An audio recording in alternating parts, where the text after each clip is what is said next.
is Leah, and we're going to talk about product-led growth and sales for the next 30 minutes. So how are these 30 minutes going to look like?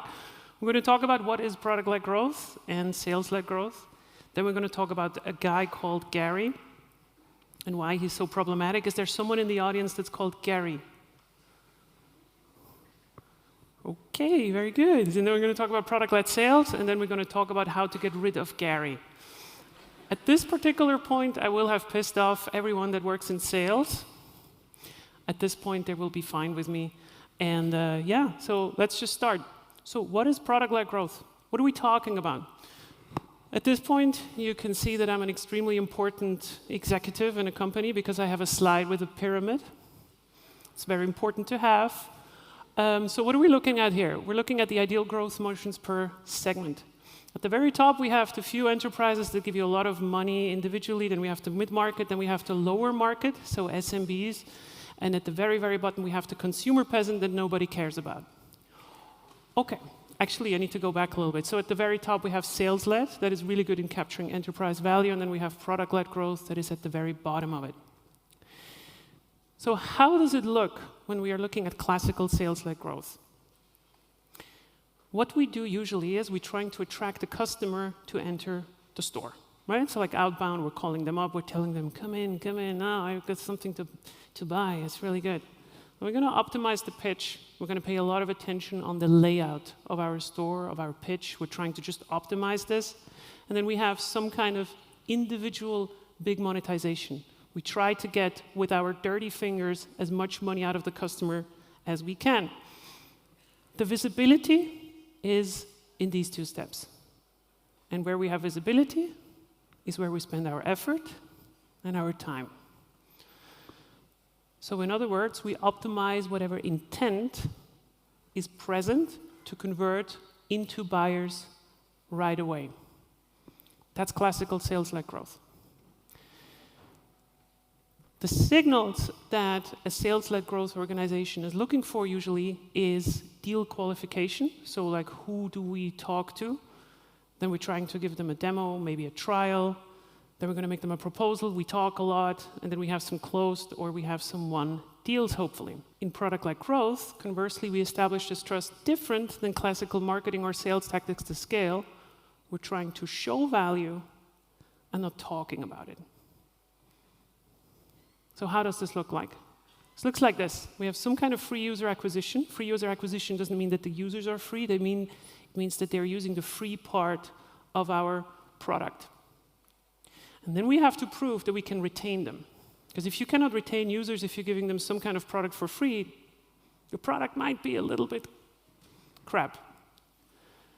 So this part is the self-served part that we talk about when we talk about the product needs to sell itself. We call these freemiums, we call these trials, and so forth. And then we try to do a small monetization. So we're not trying to tell you, hey, you have to spend a lot of money with us. You have to spend a little bit of money for us because the play is in the long-term expansion. So the amount of money that we can make from you years ahead. Our visibility and the effort is in the acquisition and in the retention of free part usage behavior. The signals that we are looking for are usually the setup moment. When are the customers ready to go? When did they experience us? This is the aha moment. Can we measure some signal in the product that tells us, OK, they got it. They understand what we are about. Another one is the eureka moment, where we think like, hey, when are they actually delighted? These are the things that customers are telling others.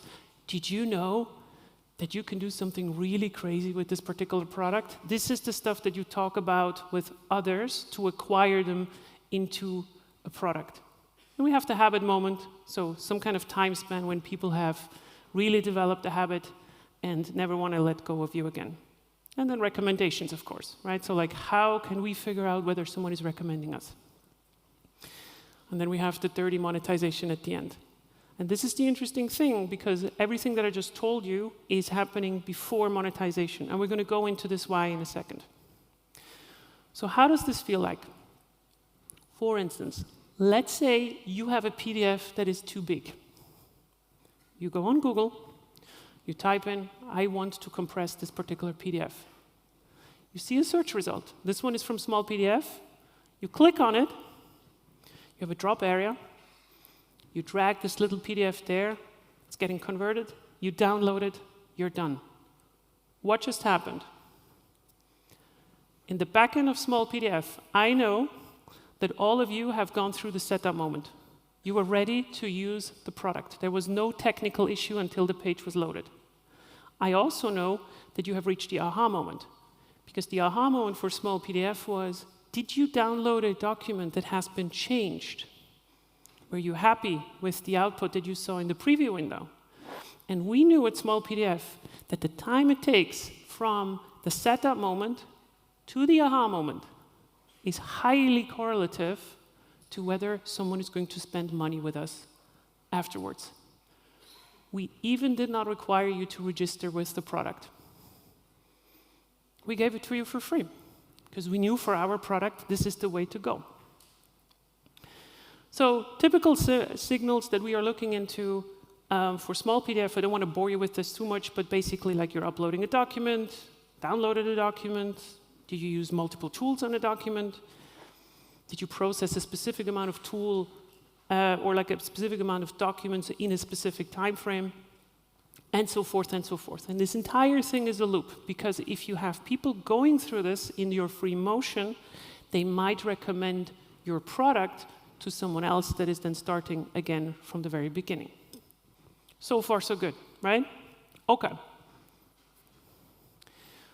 We acquire, and we activate, and we sell over the product in classical product-led growth. In classical sales-led growth, we acquire, we activate, and we sell over, who knows the answer? Gary. All right, so this is Gary. Gary has promises, and Gary works for your sales organization. So Gary is constantly promising features that you do not have yet, and is trying to sell them to your customers. Why does Gary do this? Because Gary has a compensation plan that says, you need to sell a lot, and then you're going to get a lot. And then in the back, you have the product and support people who are absolutely miserable. So what's the problem with this? Doing Gary things is not the most profitable thing in the world. But Gary does what Gary is paid for. And we need to talk about it, specifically if you're working in product. Let's talk about the Gary problem. I'm so glad there's no Gary here. So, okay. So what is the Gary problem? You remember Gary and Gary's promises. Gary represents one customer until they sign. And until they signed, they're the most important customer that you've ever had, ever, in your entire life. Gary is also predictable. Because if I give Gary 20 leads, he's going to convert 2 to 3 of them, or whatever the number is, right? Like, so we know if we give something to Gary, he's going to convert something. The other thing is that Gary is really, really good with words, and he knows how to talk dollars. Why do we know this? That is his job. This is what we hired him for. And Gary cares about his compensation. Product people do not represent one customer. They represent all customers. Product people are not predictable, because building products is really, really, really, really hard. You can ship something all day and you have achieved absolutely nothing. Another thing that product people do, sorry, you do not know how to talk dollars. It's a big problem. It's a very big problem. But you also care about your salary. Okay, so at least that. So what happens if Gary's promises are combined with his ability to talk really, really well and in dollars? What's happening is that this leads to an organization that over-focuses on monetization conversion, driven by sales incentives, and not objective business, data, and customer value. And what does that mean? It means you lose money. I want to make a case today why that is the case. Hi, everyone. My name is Leah. Leah Tharin, the only country where people actually pronounce my name correct. I'm a B2B growth advisor for scale-ups. I work for Notion Capital, which is a VC company Paddle, North One, and some other really cool companies. I'm the interim CPGO, the most annoying job title that I could think of, at a hypergrowth startup in Berlin. We're the Shopify for photographers. And I've also been at companies like Small PDF and DineDeal, both also hypergrowth. I was very, very fortunate. And I write and talk a lot about B2B PLG, so like product-led growth in B2B, because it's different. I have a podcast. And of course, because I'm very important, I'm also selling courses, because that's super important. So what I do is I help B2B scale-ups to get growth right. Or in other words, I help them to fix the Gary problem. And that was the boring part of the presentation, so now we're going to get to the good stuff. The Gary problem is a competitive disadvantage. Why is that the case? You might hear this phrase quite often. You cannot do product-led growth in a sales-led organization. Our product is too complex. And who says this? It's Gary and his friends. Fais pas du cinéma, Gary. Bolos. Axel said I should. I don't know what that means, but it's good. Rest the flex, Gary. Okay, I had a couple of options, so I figured I'm just going to bring them all. Okay, ferme ta gueule, Gary. Okay, so we're going to talk about product-led sales now, and this is really, really exciting because it's probably the first time that some of you have heard about this. You remember this graph, right? Super cool pyramid, very important. Boom, we have another thing here, product-led sales. It's the combination of sales-led growth and product-led growth. And it's really strong in this mid-market segment where you're not quite sure whether you should use a salesperson, not Gary, a salesperson, I mean, Gary, whatever, or product-led growth, like just self-serve. It improves B2B go-to-market and customer success dramatically by answering 4 questions, and I will walk you through all of them. The first one is, when should we reach out to someone that is using our product? So it's about lead timing. The second question it answers is, who should reach out from our customers to sales? This is about lead separation. It sounds really smart, it will make sense in a second. It also generates inbound interest, so it also generates leads, and it helps you to handle your customers seamless. So this is about lead handling. So let's look into the first one. How can we know from the product when we as a company should reach out? So this is about timing. What we do essentially is we're starting to look at teams instead of individual users and accounts, and we're finding those that are worth reaching out when they signal, I am ready, through their measurable behavior, and then they become a product qualified account. How do we do this? We are looking for B2B accounts that are using our product above a specific threshold. It doesn't help me if it's just like one person in a company, unless this is your product. And then we give them a score. And that score could mean something like, did they use the product successful? As an account, right? Like as a group. Do they understand what our product is about? 40 points. Did they visit specific pages that only someone would visit if they are really, really interested in our product? Another 10 points. Are they accelerating usage? Do they invite others? Are they starting to use our product really, really well? Another 10 points. Are they inviting other users? 30 points. And so forth, and so forth, and so forth. And there's a very individual scoring that you're attaching to your accounts. And if you go over this threshold that you're setting and to define, so if the PQA score is over 100, then you are a product qualified account. And this can take days or months. And this is why it's very, very difficult to answer the question whether you should have a trial that goes for 7 days, 15 minutes, or 30 days. I don't know. Shouldn't we attach this to the behavior? That's the idea. Because then what we do is we hand it off to sales. And sales either is calling them Or they do identify the PQL, which is the product qualified lead, the person inside of an account that has the money and the decision power to say, yes, I want to buy this solution. This is great. The conversations that you have with people on the end of the line is not, shut up, I don't want to talk to you. It's going to be like, hey, this is really cool. We've been using your product for the last couple of weeks and months. This is way cooler as a salesperson to call someone like this than all this cold calling garbage. And figuring out which of your signals mean buyer intent is a defensible moat. And you as PMs need to understand that. If you understand what someone does in a product is going to be correlative or causing in some way a buying intent, then you hold a lot of power in your hands.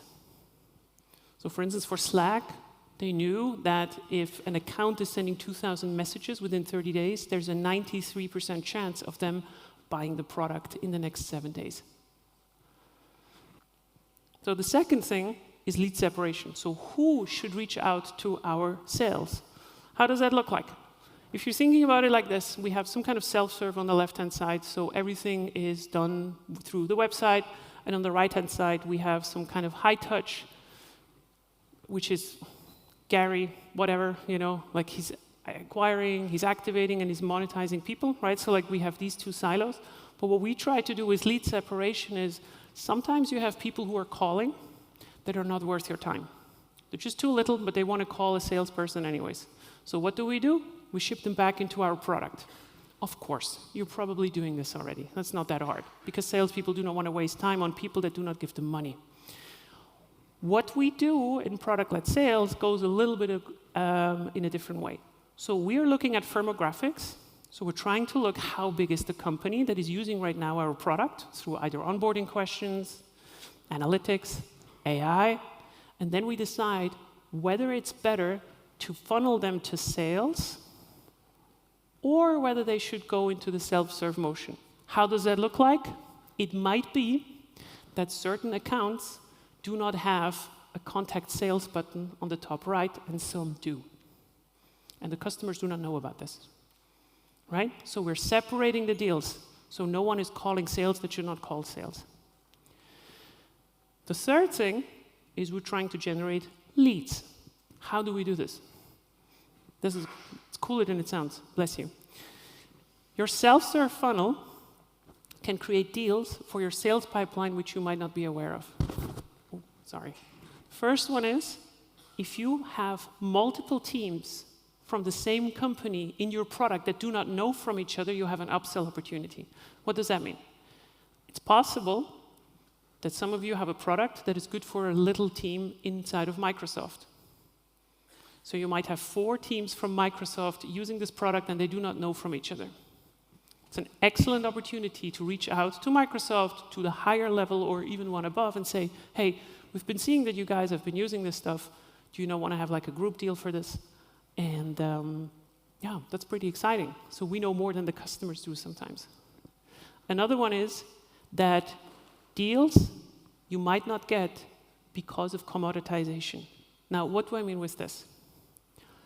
If you have 12 products for the problem that you have, and 3 of those are easy to test, and 9 of those are not, are you going to test any of those that are hard to test?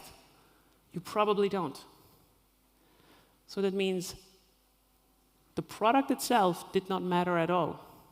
It's more about, is it easy to test? Do we have something for free? And what I mean with this is this typical thing where you talk about pricing pages, or like how much information do we give to the customer for free? These endless discussions with sales. Should we give something for free? Should we not? It turns out that if you're hiding your pricing, you do get more calls, but you also get a lot more crap calls. But if you're surfacing it to the customers, you might get now people who are willing to buy because there are 2 other competitors that are also showing their prices, and now they can compare.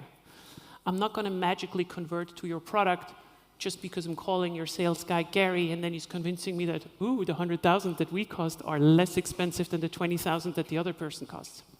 It doesn't make any sense. Another deal source for this is expansion. And we need to think about this a little bit more long term. The way that we think about this at Got Photo, for instance, is that we're trying to grab enterprise value before it is enterprise. What does that mean? 15% of our existing customers are starting to grow every year. And I want to be there when they do. So your product has to scale with them. Your product needs to be usable by one person. It needs to be usable by 10 people. It needs to be usable by 100 people. So who's getting the money for this? The company does. You don't have to grab enterprise value when it's an enterprise problem. You can get them when they're small. Another thing is that more data, which is something that I'm getting to in a second, means that you have an easier to use product and that you have better conversions also from your deals. What does that mean? What I mean is, in a self-serve funnel, we have 10 to 100 times more free users to experiment on our product and validate. This is why Salesforce looks like total garbage and HubSpot doesn't. Because it was historically growing without anyone testing, and there was enterprise integrations and so forth and so forth. So we can use this. We can use the free part of our product to improve the interface and also have data to play around. The last point on this one, before we leave product-led sales, is lead handling. You remember this. So what we can take from the first two steps, so if someone goes through the self-serve funnel, they activate, they use the product, blah, blah, blah, blah, blah. This is behavior data. We can take this behavior data and we can give it to sales. How does that feel? Let's say you are calling a company that does this. Typically, you are being rerouted through HubSpot or some kind of caller program, and that tells you then, you know, these are the typical information that we have about you. How big is your company? What is your deal size? Who is the contact at this company? Are you drinking wine or not? Right? So like the typical CRM stuff. What we can do with product-led sales is we can let the salesperson know when they pick up the phone, did they use the product? What did they use? Did they struggle with something? And not the support tickets. That's not what I mean. I'm really meaning, how did they use the product? The positive side. What did they struggle with? We can also surface the PQA scoring. Do they already know what they're talking about? Because it's really, really weird if you have to explain yourself as a customer to a company that you've been using for a long time. That's how this feels. Okay, so now we need to talk about 3 ways to avoid this Gary problem, because Gary makes it impossible to do these 4 things. First, we need to teach our products how to talk dollars, the teams. How do we do this? If you're thinking about what a classical product team or a product manager has to do, we have on the right-hand side the SLG responsibilities. So like sales-led growth responsibilities, you're shipping stuff, you're road mapping, you're hating Jira, and you do some backlog management. In newer organizations where you have product-led growth, it looks a little bit different. I ask from all of my PMs that they know how to do business casing. Really, really good business casing. I need them to talk about altitude maps. What if I change something in my product is going to be the effect on the top line revenue of the company? Not enough PMs know what's happening when they change something. That is not easy, but it's the first thing that I teach to my PMs that they need to know. And then we have some research and data querying, because without data, you're not capable of actually doing a business case like this. And in the end, if your product teams can say something like, we can adopt up to 500 customers over the next 2 years, driving 2 million in ARR, and reduce churn by 2% per year with this feature, including research and data, and your CEO believes you, and Gary is coming around the corner. This is me, by the way, sitting there. And he gives me a business case that reads, "Dear CPO, can I have this feature, please? Thanks, Gary from sales." Then Gary can fuck right off. That's the difference. Because now we're speaking more money than they do. This is unironically. I mean, not like this, but like, I get Slack messages like these. The second thing that we have to do is we have to align our incentives for sales and marketing. And you as PMs also need to understand that. What we're talking about is people are doing what they're paid for. People are doing what they're incentivized for. And in long-term value sales compensation plans, what we do is we introduce clawback clauses. And a clawback clause means if the customer is churning because you told them or you sold them on some garbage, the money comes back. It's that simple. Sales understands that. We can also punish selling on promises. I took this one from Rich Mironov. The principle is super simple. The first time you're starting to promise something to a customer that does not exist, or you're starting to promise features, 0% of compensation. We take away your money. Second time, you're fired. Yeah, it works. What we also have to do is we have to think about sales capacity.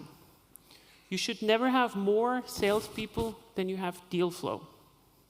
What does that mean? If you have a specific amount of people in your product, some of them are ready and some of them are not. If you remember, we attached a score to these accounts, so we should only reach out to those that are ready. Because if you start to reach out to everyone, your conversion rate is going to go down. And people are just not ready. It's like, hey, do you want to marry me? We're on the first date, and I thought it's like, like it's really good, like I just want to have a family and stuff. Women love that. So we should not let sales touch these non-activated accounts. And for marketing, when they talk about their MQLs, it's about whether your important customer profiles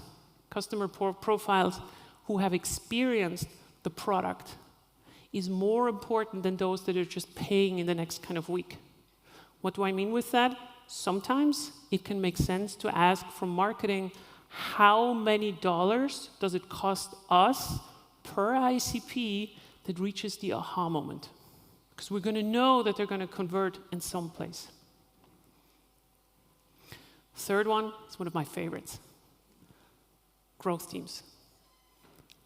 Almost all of us will move into some kind of capacity of a growth team with time, because the creation of products per se is not that difficult, but creating good ones is very difficult. So this is the classical view that we look at in a company. So we have marketing, we have product, and we have sales. Marketing promises something, product is delivering something that is going to keep the customers, and then we have sales who's charging money for it.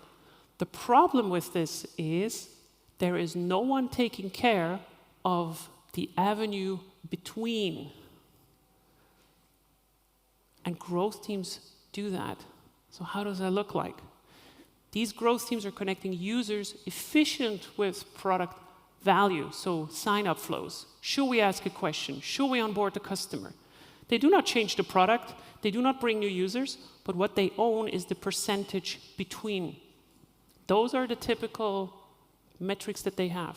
Free to trial conversion, trial to pro, how many people are reaching the aha moment, that kind of stuff. This is what growth teams do. They also piss off everyone because they're doing a little bit of marketing and they're doing a little bit of product. But yeah, Gary also doesn't like them usually. So these are the three reasons the three methods that we have to find the Gary problem. So you might ask yourself, okay, cool, how do we get started now? We have a plan. What do we do? And this is what I see with most companies that I advise when. Do not overcomplicate it. If you are a product manager or you're working in product and you still do not have a good aha definition of what it means to experience your product, start with that, just that. Find a good aha moment. This is your core value. Surface it to sales. Even if it's just a flag in HubSpot. Did this particular account reach this point? This is super valuable. They have done something with our product. This is very, very valuable. And then we can correlate it to revenue, because we know out of all the accounts that have reached the aha moment and those that haven't, we can actually make a very nice calculation to figure out whether Gary was right or whether I was right. Because, you know, in the end, this modern product-led sales approach is about putting customer success front and center. I don't care whether someone comes in through sales or the product, whether they bounce between and so forth. In the center, we have these moments, whatever it takes to get someone to a habit moment. It's a very honest conversation with the customer. And in the end, what this is about, it's about showing value and not talking about it.